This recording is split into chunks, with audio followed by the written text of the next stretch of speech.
دوسرے، تیسرے، چوتھے، پانچویں، چھٹے، حتیٰ کہ ساتوں آسمانوں تک، اور پھر ساتویں آسمان سے آگے سدرۃ المنتہا تک، اور پھر سدرۃ المنتہا سے آگے لامکان کی وسعتوں تک، جہاں تک چاہا اللہ نے اپنے حبیب کو اس سفر مبارک کی سیر کروائی۔ اس کائنات میں اللہ تعالیٰ نے بے شمار انبیاء و رسول بھیجے۔ اللہ کے سارے رسول عظمتوں والے ہیں، رفتوں والے ہیں، شان والے ہیں، مگر اللہ نے کسی اور نبی کو اس طرح کا معجزہ معراج عطا نہیں فرمایا۔ یہ معجزہ معراج رب نے کسی کو عطا کیا ہے تو آمنہ کے لال ہی کو عطا فرمایا ہے۔ اور پھر دیکھیں دنیا کا اصول یہ ہے کہ دنیا میں جب 2، 3، 4 لوگ اکٹھے سفر کر کے جاتے ہیں تو واپسی کے اوپر جو مقام اور رتبے میں چھوٹا ہوتا ہے نا، وہ اس سفر کی پوری کہانی لوگوں کو سناتا ہے کہ ہم یہاں سے چلے، یہاں جہاں ٹھہرے، پھر فلاں جگہ پہ پہنچے، راستے میں ہم اس جگہ پہ رکے، اس جگہ سے فلاں چیز کھائی، اس سے ملے۔ شاگرد اور استاد کسی جگہ سیر کے لیے جائیں تو واپسی پر استاد نہیں بلکہ شاگرد اس سفر کی کہانی لوگوں کو سناتا ہے۔ اسی طرح پیر اپنے مرید کے ساتھ جائے سیر کے لیے تو واپسی پہ ادب کا تقاضا یہ ہوتا ہے، پیر نہیں بلکہ اس کا مرید لوگوں کو اس پورے سفر کی رویداد سناتا ہے۔ الغرض دنیا کا اصول اور دنیا کا قاعدہ تو یہی ہے کہ چھوٹے رتبے والا، چھوٹے منصب والا اپنے سے بڑے رتبے والے کی سفر اور اس کی سیر کو بیان کرے۔ لیکن حضور کے اس سفر معراج کی انفرادیت اور خصوصیت یہ ہے کہ میرے حضور نے یہ جو سفر معراج کیا ہے، سدرۃ المنتہا تک قدم قدم پہ جبریل حضور کے ساتھ تھا، لیکن آپ قرآن پڑھ کے دیکھیں حضور کے اس سفر معراج کو جبریل نے نہیں بیان کیا، میکائیل نے بیان نہیں کیا، اسرائیل نے بیان نہیں کیا، اسرافیل نے بیان نہیں کیا، بلکہ حضور کے اس سفر کو بیان کیا ہے تو رب تعالیٰ نے خود قرآن میں بیان فرمایا ہے۔ یہ حضور علیہ السلام کی عظمت ہے، یہ حضور علیہ السلام و تسلیم کی وہ خصوصیت ہے کہ حضور کے اس سفر معراج کا بیان کسی فرشتے نے نہیں کیا بلکہ رب الجلال نے خود قرآن میں ارشاد فرما دیا ہے۔ قرآن حکیم فرقان مجید میں اللہ تعالیٰ نے مختلف انبیاء کے معجزوں کا ذکر کیا ہے۔ معجزہ کی تعریف یہ ہے کہ وہ کام جو انسانی طاقت سے باہر ہو اسے معجزہ کہتے ہیں، اور اللہ تعالیٰ کا طریقہ یہ رہا ہے کہ جس دور میں جس چیز کا فن عروج کے اوپر تھا، اللہ تعالیٰ نے اس دور کے نبی کو اسی جنس کا معجزہ عطا فرمایا ہے۔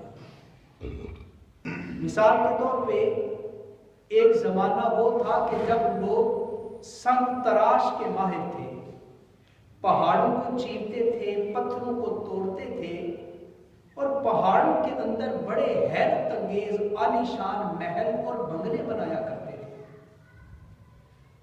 بھی اس کے آثار اردن، یمن اور اس طرح کے علاقوں میں آج بھی اس کے آثار مل جاتے ہیں۔ پہاڑوں کو چیر کر، پتھروں کو توڑ کر گھر بنانا، لوگ ماہر تھے اس کام میں۔ اللہ تعالیٰ نے اس قوم میں حضرت صالح علیہ السلام کو بھیجا، تو ظاہر ہے نبی تو وہ ہوتا ہے نا جو اپنی امت میں ہر اعتبار سے افضل ہوتا ہے۔ تو امت یہ کرتی تھی کہ پہاڑوں کو چیر کر گھر بناتی تھی، تو اللہ نے اپنے نبی حضرت صالح کو یہ معجزہ دیا تھا کہ اللہ کے اذن سے آپ نے پہاڑ کی طرف اشارہ کیا، پہاڑ پھٹتا ہے اور اس کے اندر سے ایک زندہ حاملہ اونٹنی باہر نکل آتی۔ یہ حضرت صالح کو اللہ نے معجزہ دیا۔ اسی طرح ایک دور تھا کہ جب جادوگر کا فن اپنے عروج کے اوپر تھا، اس دور میں بڑے ماہر قسم کے جادوگر تھے، تو اللہ نے اپنے نبی حضرت موسیٰ کو اس قوم میں بھیجا، تو اسی جنس کا معجزہ عطا کیا۔ فرعون کے دربار میں جب فرعون نے جادوگروں کو بلایا اور کہا کہ تم اپنا جادو کرو، انہوں نے اپنی رسیاں زمین پہ پھینکی تو وہ رسیاں چھوٹے چھوٹے سانپ بن گئی، جادو تھا۔ تو حضرت موسیٰ سے کہا کہ آپ ان سے زیادہ طاقت رکھتے ہیں تو آپ اس کا توڑ کریں۔ تو پھر حضرت موسیٰ نے جب اپنا عصا پھینکا تو اتنا بڑا سانپ بن گیا جو جادوگروں کے چھوٹے چھوٹے سانپوں کو کھا گیا، نکل گیا۔ تو یہ حضرت موسیٰ کا معجزہ۔ حضرت عیسیٰ کا دور آیا تو آپ کے دور میں حکمت اور طب کا فن بڑے عروج پہ تھا۔ طبیب اور حکیم لوگ جڑی بوٹیوں سے بڑی بڑی خطرناک بیماریوں کا علاج کر لیا کرتے تھے، مگر 3 بیماریاں ایسی تھیں کہ وہ ان کا علاج نہیں کر سکتے تھے۔ ان میں ایک برس والا مریض کہ جس کے چہرے پہ چھوٹے چھوٹے سفید رنگ کے داغ پڑ جاتے ہیں، پھر آہستہ آہستہ اس کا پورا جسم ہی سفید ہو جاتا ہے، بلکہ آج کے دور میں اس کا علاج نہیں ہے۔ تو ایک برس کی بیماری کا علاج ان کے پاس نہیں تھا، دوسرا کوڑ کی بیماری، اور تیسرا نابینا کو آنکھیں دینا، اس کی آنکھوں کو صحیح کرنا۔ یہ 3 چیزیں ان لوگوں کے پاس نہیں تھیں۔ لیکن اللہ نے حضرت عیسیٰ کو جب اس قوم میں بھیجا تو اللہ نے حضرت عیسیٰ کو یہ تینوں شانیں عطا فرمائیں۔ آپ برس والے مریض کے جسم پہ ہاتھ پھیرتے تھے، اللہ اس کے جسم کو پہلے کی طرح ٹھیک فرما دیتا تھا۔ آپ کوڑ کے مریض کے جسم پہ ہاتھ پھیرتے تھے، اللہ اسے شفا دے دیتا تھا۔ اور حضرت عیسیٰ پیدائشی نابینا کی آنکھوں پہ اپنا دست اور اپنا ہاتھ مس کیا کرتے تھے، اللہ اس کی آنکھوں کو روشن کر دیا کرتا تھا۔ تو الغرض ہر دور میں جو چیز عروج کے اوپر تھی، اللہ نے نبی کو اس جنس کی کا معجزہ عطا کر کے بھیجا۔ اور جب باری آئی میرے اور آپ کے آقا صلی اللہ علیہ وآلہ وسلم کی، تو حضور کے دور میں شاعری بڑے عروج کے اوپر تھی۔ عرب کا ہر دوسرا بندہ شاعر تھا، زبان بڑی فصیح تھی، بڑے شعر کہتے، بڑی نظمیں کہتے، بڑی غزلیں پڑھا کرتے تھے۔ تو اللہ نے ان کے توڑ کے لیے میرے حضور کو معجزہ قرآن عطا کر کے بھیجا، اور قرآن اتنا بڑا معجزہ تھا کہ جس نے چیلنج کر دیا کہ فاتو بسورۃ من مثلہ ان کنتم صادقین، اے عرب کے سارے شاعروں، تم اگر مل بھی جاؤ تو پورا قرآن کیا تم قرآن جیسی ایک چھوٹی کی صورت بھی نہیں بنا سکتے۔ تو یہ حضور کا معجزہ قرآن کا۔ تو چونکہ حضور کی نبوت اور رسالت ہے قیامت تک کے لیے، حضور کے بعد کائنات میں دوسرا کوئی نبی نہیں آئے گا۔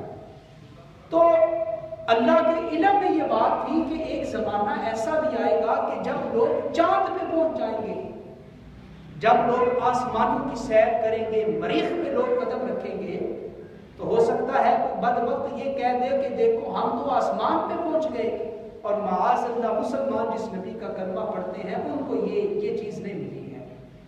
تو اللہ نے قیامت تک حضور کی شان کو ظاہر کرنے کے لیے آج سے 1450 سال پہلے ہی اللہ نے میرے حضور کو آسمانوں پہ بلا کے معجزۂ معراج عطا فرما دیا تاکہ کوئی میرے حضور پہ اور میرے مصطفیٰ پہ کوئی اعتراض نہ کر سکے۔ تو یہ جو آیت ہے نا 15ویں سپارے کی، اس میں اللہ تعالیٰ نے فرمایا سبحان الذی اسری بعبدہ لیلا، پاک ہے وہ ذات جو لے گئی اپنے بندہ خاص کو رات کے تھوڑے سے حصے میں، من المسجد الحرام الی المسجد الاقصی، مسجد حرام سے لے کر مسجد اقصی تک۔ اب کچھ لوگ وہ ہیں جو حضور کے اس سفر معراج کو نہیں مانتے، وہ کہتے ہیں کہ ہماری عقل میں یہ بات نہیں آتی کہ حضور رات کے تھوڑے سے حصے میں مکے سے چلتے ہیں، فلسطین مسجد اقصی میں پہنچتے ہیں، پھر وہاں سے حضور 7 آسمانوں کی سیر کرتے ہیں، پھر جنت کی سیر کرتے ہیں، پھر دوزخ کا مشاہدہ کرتے ہیں، پھر سدرۃ المنتہا پہ جاتے ہیں، اور پھر جب حضور واپس آتے ہیں تو یہ پورا سفر کرنے میں دیر کتنی لگی ہے کہ حضور کا بستر بھی گرم ہے، وضو کا پانی بھی نالی میں چل رہا ہے، دروازے کی کنڈی بھی ہل رہی ہے۔ ہم اس چیز کو نہیں مانتے۔ وہ لوگ حضور کے سفر کا انکار کر دیتے ہیں، لیکن کوئی شخص ایسا ملے تو اس کو جو جواب دینا ہے وہ ذرا غور سے سن لیجیے۔ جواب اس کا یہ ہے کہ حضور علیہ السلام نے اپنی زندگی میں کبھی یہ دعویٰ نہیں کیا کہ معراج کا سفر میں نے کیا ہے۔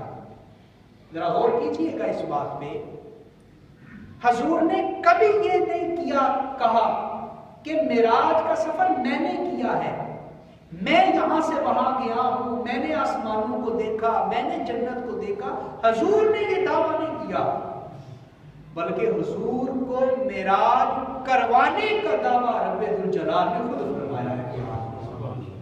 معراج حضور نے خود نہیں کی، بلکہ معراج حضور کو اللہ نے عطا کی۔ معراج حضور کو کس نے کروائی ہے جی؟ سارے بولے کس نے؟ اللہ نے۔ تو مجھے بتائیں کیا کوئی چیز معاذ اللہ اللہ کے دائرے قدرت سے باہر ہو سکتی ہے؟ نہیں ہو سکتی۔ اللہ تعالیٰ قادر بھی ہے، اللہ تعالیٰ قدیر بھی ہے۔ اللہ جب چاہے، جو چاہے، جس وقت چاہے، جیسا چاہے اللہ کر سکتا ہے۔ یہ ہمارا عقیدہ ہے کہ نہیں؟ اور پھر اللہ کتنی قوت رکھتا ہے، اللہ کتنی طاقت رکھتا ہے۔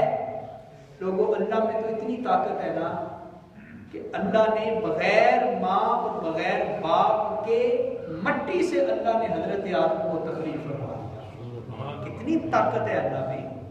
اللہ تو اتنی طاقت رکھتا ہے کہ حضرت آدم کی پسلیوں سے اللہ نے حضرت حوا کو تخلیق فرما دیا۔ حضرت عیسیٰ کو اللہ نے بغیر باپ کے اکیلی ماں حضرت مریم کے پیٹ سے پیدا کر دیا۔ اور اللہ کتنی طاقت رکھتا ہے، سنیں اللہ کی طاقت۔ حضرت یونس گئے نا سمندر میں، تو حضرت یونس کو سمندر کی ایک بہت بڑی مچھلی نے اپنے اندر لے لیا، یا یوں کہہ لیجیے آسان لفظوں میں کھا لیا، اور اس مچھلی کو اس سے بڑی مچھلی نے اپنے پیٹ میں لے لیا۔ اب 3 تنہائیاں ہیں، ایک سمندر کی تنہائی، دوسرا چھوٹی مچھلی کی تنہائی، تیسرا اس سے بڑی مچھلی کی تنہائی۔